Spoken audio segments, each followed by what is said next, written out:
When news broke, Snyder received about 10 letters from people, not to mention more than 40 phone calls from people all across the country. Jane, tonight Superintendent Steve Matthews will unveil this new restructuring plan. The U2 360 tour will stop right here at Spartan Stadium. Where the team will play is actually still up in the air. What we do know is they'll be playing at a local high school. Take a look at this video. You can clearly see the two suspects walking into Felposh Express on Tuesday night. Right now it's just a pile of dirt, but this 15-acre piece of land behind me will soon be filled with restaurants, hotels. They're hoping this time at this rally, lawmakers will actually listen and find a way to restore these education cuts. All sorts of costumes out here, Jane, and there's tons of kids. It's actually quite busy right now. Visitors will walk into the hospital as usual, but under the new Sparrow policy, if they're going to any of the pediatric units, they'll have to walk right back out. La comunidad hispana de Lansing sigue apoyando esta ciudad y el mensaje en la celebración de hoy muy simple: sí se puede.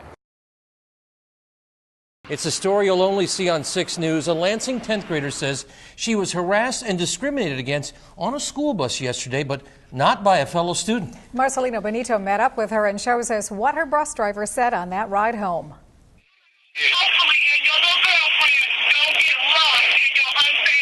They're words you don't expect to hear from your bus driver, words you don't expect to hear at all.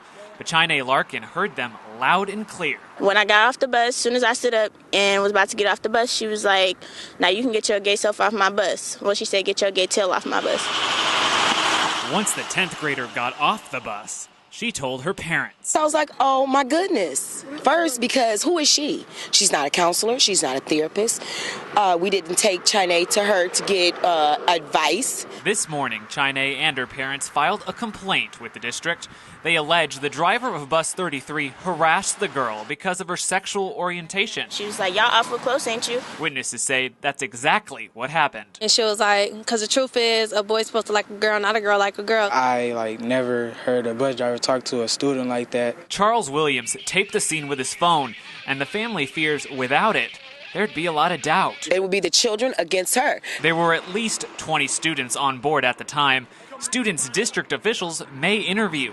But China hopes they do more than just ask questions. Yeah, I feel discriminated against, and I hope she don't have her job. And tonight, the district has responded. They say the bus driver has been put on administrative leave pending the outcome of an investigation by the district's public safety department. In Lansing, Marcelino Benito, 6 News. Good afternoon, Amos. Amy's Pizza has kept smiles on kids' faces for over 70 years. But now Lansing's oldest restaurant is facing some tough times. But I had to lay a couple of girls off. I had to cut hours just to make payroll stay the same. The kitchen is still up and running, but foot traffic in the dining room is slow. So when Paul Greskel heard about a Commerce Department report that claims the recession is over, he didn't buy it. Here in Lansing, especially at Amy's, I haven't seen it at all. And the recession trickles down to everybody. The owner here at Amy's says they get about 7 to 15 people walking through the door every day, but they just can't hire them. How long has it been since you've hired people? Since I've hired people? It's hard to remember, and one economic expert says that's the biggest sign Michigan has some work to do. Right now, whether it's government jobs, private jobs, people are still laying off at a much greater rate than they're hiring. So former state treasurer Doug Roberts says the recession is here to stay, at least for another year. We literally had a tsunami that rode over us. And those waves hit places like Amy's, but they're still standing. The American people, in my opinion, are resilient. And we'll get through this. So the pizza will keep on coming. In Lansing, Marcelino Benito, 6 News.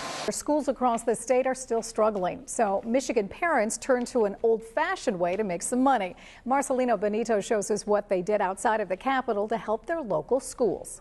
What do we want? Education! And hopefully a whole lot of baked goods.